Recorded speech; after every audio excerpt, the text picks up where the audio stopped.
Hello there. Today we are going to be doing an analysis of a song that we have referenced plenty of times in some of our previous videos but haven't done a full breakdown for yet, and that is FaceTime with My Mom Tonight.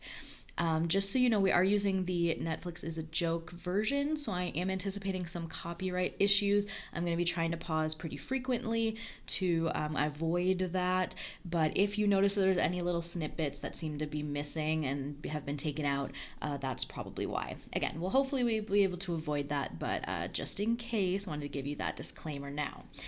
So this is the first kind of song of like the main chunk of the special, like right after the whole introduction portion that we've talked about before. It literally goes straight from the interview or the introduction where he's talking to himself in the mirror, where he says, don't expect incredibly smooth transition, and then it goes right into this song. So very early on in the special, kind of more of the lighthearted section towards the beginning before it gets, progressively darker and darker. I love the blue aesthetic in this one and the lighting setup here. I like that he has the light kind of focused in that back area of the room. It creates those really nice lines of the doorway, the half doorway of the kitchen, and I think the bathroom is on the left. I think that's where the mirror is as well, that he was just in a couple seconds ago in the special. But it's just a really nice setup, and we get that messiness, chaoticness of the room, and yet it's a little bit more clean just because of the lighting and things. So let's dive into the song itself.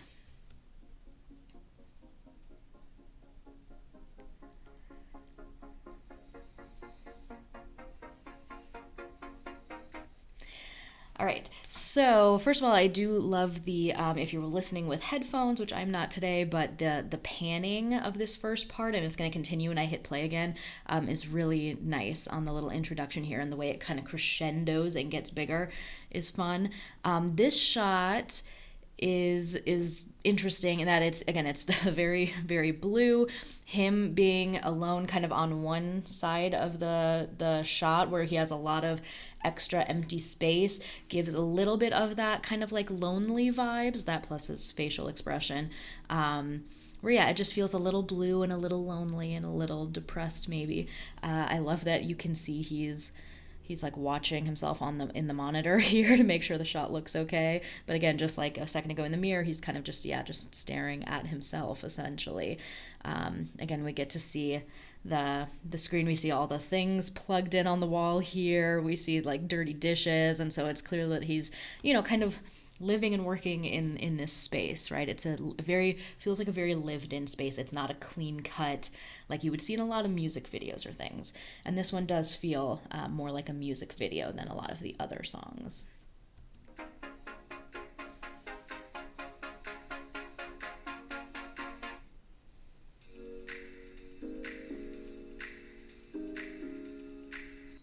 I love this shot with the light streaming in from the window, and he's just sitting alone in the middle of the room, and it has kind of like this like textured, almost like foggy feeling to it. I'm not sure, but if he'd used any sort of the fog effect that he does later or not, or if that's just how it looked. But I like that he shows us that wide shot with the window streaming in before he narrows the frame here.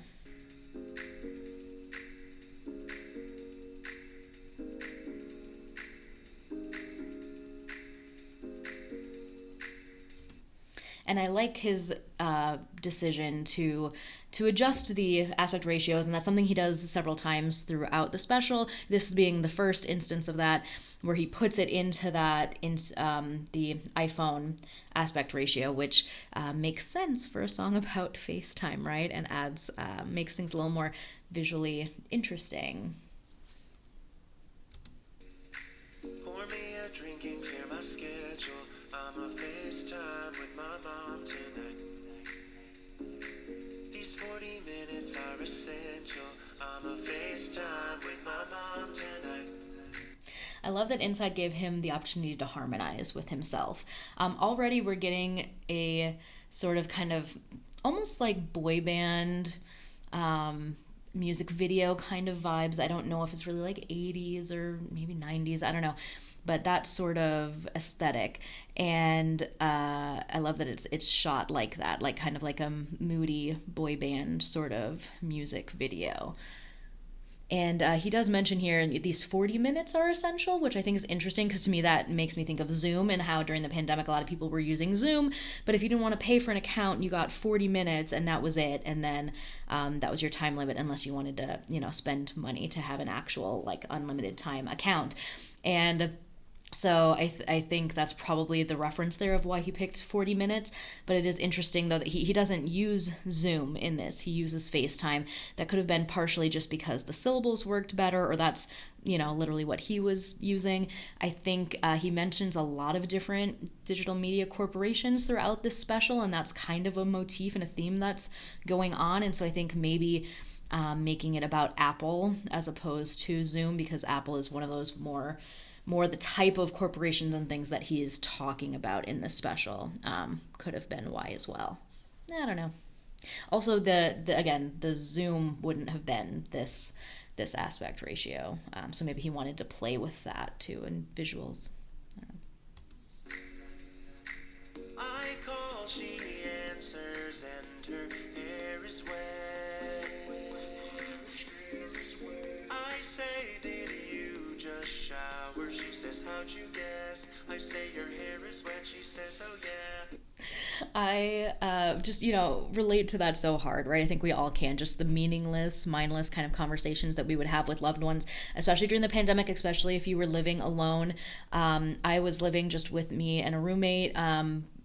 But I wasn't living with my family, although I was still seeing my family pretty frequently, my parents at least, during the pandemic. We would still, you were kind of got bored or, had needed things to do, and so you'd call them up and talk to them, but it's like there was nothing going on really to talk about. If you didn't want to talk about the crazy things happening in the world at large, it's like, what is there? Oh, did you shower? Yeah, how'd you know? My hair was wet. Oh, yeah, uh-huh. I tell my boys I need some space, yeah. I'm a FaceTime with my mom tonight. She'll hold her iPhone 5 no further than 6 inches from her face, yeah. I'm a FaceTime with my mom tonight. Yeah, those of us with kind of my age, older millennials and up, definitely have experienced some of this with their parents or their grandparents not being familiar with technology, not really knowing how to use it. I love that the song is sort of, again, in a style that in any other context would probably be some sort of a love song, like, hey, I'm gonna ditch my boys and go spend time with my girl tonight, but instead of that, it's my mom, and I just think that's kind of cute and funny. She says, oh, look who's here, say hi to Dad. He says, how you doing? But I say I'm not so bad, and that's the deepest talk we've ever had. As I have learned more and more about Bo after seeing Inside initially, because this was my first thing I ever saw by him, I've realize that that's a kind of a running joke in his comedy, his stage comedy, about what a bad relationship he has with his dad and how terrible his dad is. And yet that's not true in real life, from everything that I know, at least. Where he apparently has, from what I can tell, a pretty good relationship with his dad. His dad was I think, ran his merch table at his shows or things like that in the past. So I think that's part of his stage persona, right? That it's just for the comedy and because he thinks it's funny, and also has been really resistant to talking seriously about his family members, especially in his comedy, because he's kind of like, hey, I'm the one who's kind of famous and in the limelight. I don't need them to get involved. They don't need to be in the spotlight just because I am, and kind of wanting to protect people's privacy and things like that. So when he says that line, that again just reinforces the fact that we're back to his old stage persona, right? Like, this is Bo, but it's not like real human being outside of outside of show business Bo. It's his comedic stage persona that's talking here, right?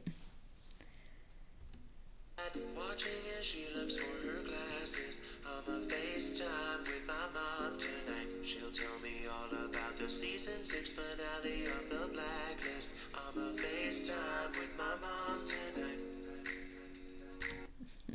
Before he goes on here, I do also like that he's not just giving us one type of shot of him talking on the phone. It's kind of fluctuating between him in the blue lighting in the kitchen, kind of jamming out a little bit, bopping along, to like these shots where he's in the middle, kind of in the distance, to the more close-ups where it's him from, I think, facing the window, the camera's facing the window and he's on the phone. And so I think partially that just keeps it visually interesting, so you're not staring at one thing the whole time. It also kind of makes it feel like this phone conversation is long and tedious because it's showing us from all these different angles, like it's been going on for a while, right?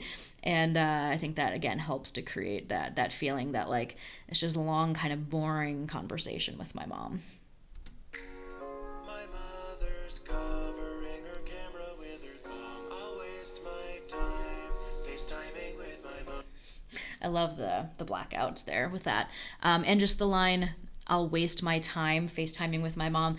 Partially it's like, oh, it's a waste of your time that you're talking to her, but it feels like that a little bit, but then he's choosing to do that anyways, right? Even if it's boring or frustrating or things like that, he's still choosing to use his time to talk with his mom. My mother's covering her camera with her thumb. I'll waste my time FaceTiming with my mom. Covering her camera with her thumb. I'll waste my time FaceTiming with my mom. And so I like when he goes into this part, then we get the 3 different iPhone aspect ratio shots, and he does such a great job pantomiming and just overexpressing so that even as you're listening to the song, you can still see him mouthing all the words. You can tell exactly what he's saying, what expletives he's yelling at his mother, and, what he's telling her, like, you're doing this, just move this, it's that simple, just move the thumb, And he does such a great job just, like, overacting that, and it adds to the comedic element of it as well. Yeah. My mother's covering her camera with her thumb. I'll waste my time FaceTiming with my mom. And then we get back into that wide aspect ratio as he ends the call. And I love the, eventually it's him just going, I'm sorry. Okay, I'm sorry. All right, I love you. Bye. That no matter how much frustration or tension or fighting they were doing, in the end, it's just like, all right, I'm sorry. I love you. I'm going to stop there because I think this one cuts off slightly quicker than in the normal special. In the normal special, he does a very deep kind of sigh there, and I think puts his head into his hands. And we've talked about this little shot before when we did the video on sexting, because I think they're reminiscent of each other in that this whole song is about him trying to connect with his loved one on the phone and not being able to be with her physically in person. Now, Bo lives on opposite coasts from his parents, right? So I feel like that's probably something that he probably has to, I don't know how often he gets to see them in person anyways, like even outside of the pandemic. But for a lot of people in the pandemic, they were trying not to have contact with their loved ones, especially older loved ones, parents or grandparents who might have been elderly and just more vulnerable during that time. And so I think it's something that we can all relate to on some level. I know I had plenty of, holidays where we were doing Thanksgiving or Christmas and we were trying to set up Zooms with my grandpa, who was living by himself several hours from us and is not tech savvy at all. And then my aunt and my cousins up in another state. And it was frustrating at times. We spent sometimes more time getting everybody on and dealing with tech issues than we actually had to then actually talk and catch up, or we couldn't hear each other, all sorts of things. And so for anyone who went through stuff like that, this song definitely is relatable. And then he ends here again, just by himself in the dark with his head in his hands. And I think, again, the point of this one and sexting then is that as great as the technology is, it's also really frustrating. And at the end of the day, it still leaves you lonely. It still can never make up for or relate compared to having that in-person physical contact with somebody that you love. So yeah, I think that that's probably it for this one. So yeah, let me know if there's any other things you want me to break down, or if you have any other thoughts about this song or how it relates to the overall themes of Inside, anything like that. I'm always happy to hear what you guys think about these things. But otherwise, we'll see you in the next video. And as always, thank you for watching.